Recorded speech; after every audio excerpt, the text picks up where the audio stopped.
There's no scientific reason for the 10-year limit on storage of frozen eggs, which is forcing some women to destroy them before they're ready to become parents, say fertility experts. Under UK law, only eggs stored for medical reasons and premature infertility can be kept for longer. And the regulator says any change would be a matter for Parliament. Now, this is just one of the many issues being discussed this week as part of National Fertility Week. Let's bring in Catherine Hendy, who has written the book Everything Egg Freezing. Hi, Catherine. Hi, Andrew. Hi. Hi, nice to talk to you. Tell us first what inspired you to write the book. It was actually the experience of having my eggs frozen personally. So this was a couple of years ago when I was 32, and I'd come to the end of a very long relationship. We'd been together since university, all throughout our 20s, and then I found myself single in my early 30s. And along with many other women who egg freeze, that was my main motivation, that I didn't have the partner that I wanted to start a family with, but I was very aware of declining fertility, and I wanted to kind of give myself the best of biological motherhood when the time was right, when I'd met the right person. And I was going to say, how is it? I mean, is it a straightforward process? Is it something that is kind of run of the mill? Explain that. Yeah, broadly. I mean, I don't know if I'm just one of the lucky ones. A few women do have some pretty bad side effects. I don't want to undersell that. But personally, I found the experience okay. It was nothing that I couldn't take in my stride. A few side effects. It's a bit like PMS, and it's no fun giving yourself daily hormone injections. But the whole process doesn't last more than 10 days and a maximum a couple of weeks with women. And you have a sedative, so the procedure itself is pretty painless, and recovery doesn't take more than a couple of days. How much does it cost? It depends where you get it done. So in the UK, the average cost, I believe, is about £5,000 or £6,000, so not insignificant. But I actually froze my eggs overseas in South Africa, where it's more like £2,000 or £3,000, and in Spain it's a lot cheaper as well. Right, and when you say that, would you'd obviously have to go there, would you not, to have the process done? So yeah, that would affect the cost, but still it's more financially sensible to go somewhere else, is it?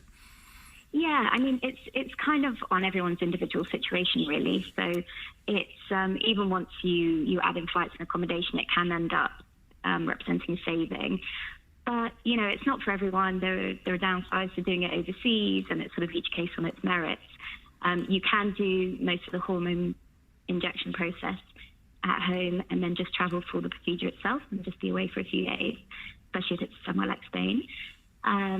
But it's interesting you're talking about the 10-year... Well, yeah, I was just kind of... do you think that should be changed? I really do. I massively support the campaign, Extend the Limit campaign.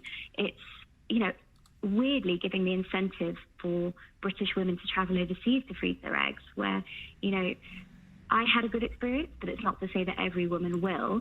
And not all clinics obviously have the same level of regulation as the UK. We have the HSEA, which is the UK regulator, which is really stringent compared to some other countries. And I just don't think the government or our health policy should be, through unintended consequences, incentivizing women to travel overseas. And the reason there's a limit, I assume, is because that's been judged the time or the sort of longest time that the eggs may be any good for, and after that you'd best start again. You're right in the sense that that's why the law was originally introduced, because they just didn't know. And so to start with, I'm sure the intentions were great, which was to protect women who were going through egg freezing. But the technology's improved, and there's absolutely no scientific basis for it now. All the fertility experts, every reproductive health expert, embryologists up and down the country are saying it's totally arbitrary. There's no reason for it, and it's disadvantaging women. Gosh, so what would be next with that? I mean, would you be part of a I guess, a movement or a support group to try and move this on. As it's been said, it would be a matter for Parliament should any change happen. Would you see yourself as part of that? Yeah, exactly. So my co-author and I, we wrote Everything Egg Freezing with a group of fertility doctors, including the doctors who froze our eggs, actually, experts from places like Oxford Fertility and from the States, like Stanford University, clinics from the West Coast to the East Coast.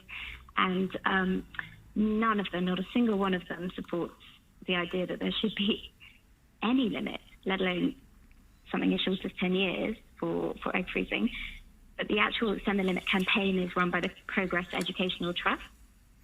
And they have a campaign going at the moment, and they're trying to collect 100,000 signatures to have it debated in Parliament and hopefully get the law changed. Well, let's see how that develops.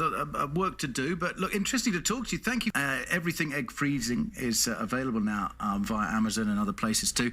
And let's talk again. Thank you, Catherine. Thanks so much, Andrew. Thanks. Catherine Hendy.